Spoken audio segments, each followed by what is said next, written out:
The Wraith of Llyn-y-Fan Fach. Long ago, when the mist of the Brecon beacons hung thick and the valleys whispered secrets, the waters of Llyn-y-Fan Fach were feared as much as they were revered. Locals spoke in hushed tones of a spirit that lingered there, a beautiful but vengeful wraith, a creature of sorrow and fury. Evan, a shepherd hardened by the brutal Welsh winters, was as superstitious as he was stubborn. One evening, as twilight bled into night and the sky turned a bruised shade of purple, he found himself drawn to the lake's edge. He had heard tales of the Lady of Llyn-y-Fan Fach, but he dismissed them as fanciful stories meant to keep children in check. Yet something, some dark compulsion, pulled him to the water that evening. As he approached the lake, the waters rippled and churned as if disturbed by an unseen force. And then she rose, a woman, ethereal and terrifyingly beautiful, her hair like dark river reeds, her eyes glowing with an otherworldly light. Her skin shimmered with a ghostly pallor, and a chilling aura enveloped her like a shroud. Evan stood transfixed, his heart pounding like a war drum. This was no maiden of folklore. This was something far darker, something bound by grief and rage.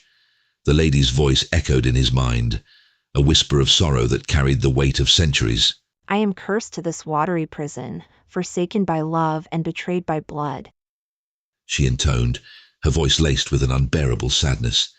3 times he struck me, and 3 times I warned him. Now, I am the shadow of his betrayal. Evan felt the air grow cold, his breath turning to mist as the lady's sorrow turned to fury. The ground beneath him trembled, and he felt an invisible force tightening around his chest, squeezing the life from his lungs. Long have I waited, the lady hissed, for one whose heart is dark enough to break the chains that bind me. You shall be my instrument, my harbinger of vengeance. With a gasp, Evan fell to his knees, a cold sweat slick on his brow. He felt his mind slipping, as if a dark veil was descending over his thoughts. The lady's voice twisted through his mind like a serpent, filling his soul with a dark purpose. The descendants of Midfay, the blood of my betrayer, still walk these lands, she murmured, her eyes burning with an unholy light. Seek them out. Bring them to me.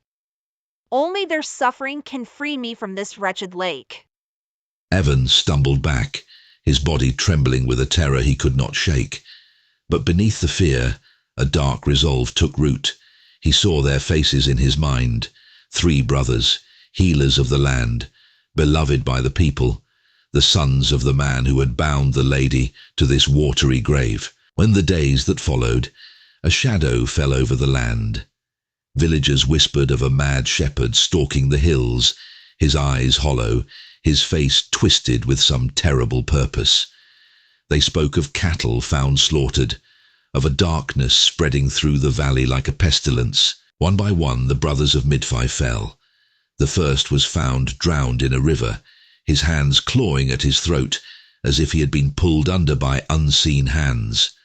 The second was discovered in his bed, his body pale and cold, his eyes wide with the horror of his final moments.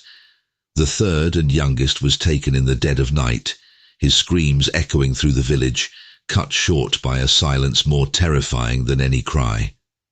Evan returned to the lake, his body broken, his mind shattered. He dragged the youngest brother to the water's edge, his hands stained with blood, his eyes wild and empty.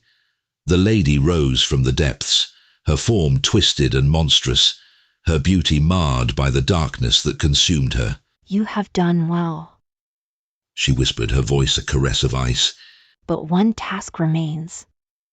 She reached out, her hand brushing Evan's brow. He felt a searing pain, a flash of agony that cut through his soul. The lady's lips twisted into a cruel smile. You, too, are of his blood, his kin, cursed by his betrayal. Evan's scream tore through the night as the lady's power consumed him. His body crumpled to the ground, lifeless, as the waters of Llyn-y-Fan Fach swallowed him whole. The lake stilled, the surface calm and serene, as if nothing had disturbed its depths. The lady's form shimmered, her eyes glowing with a terrible satisfaction. She was free, but her soul was forever bound to the darkness. She turned her gaze to the hills, where the lights of the village flickered in the distance. "Let them remember," she whispered, her voice carrying on the wind. And so the legend of the lady lived on, darker and more terrifying than before. The people of the Brecon beacons spoke of her in fearful whispers, warning their children to stay away from the cursed lake, where the ghost of a mad shepherd and the wraith of a betrayed spirit still lingered, bound by blood and vengeance, forever haunting the waters of Llyn-y-Fan Fach.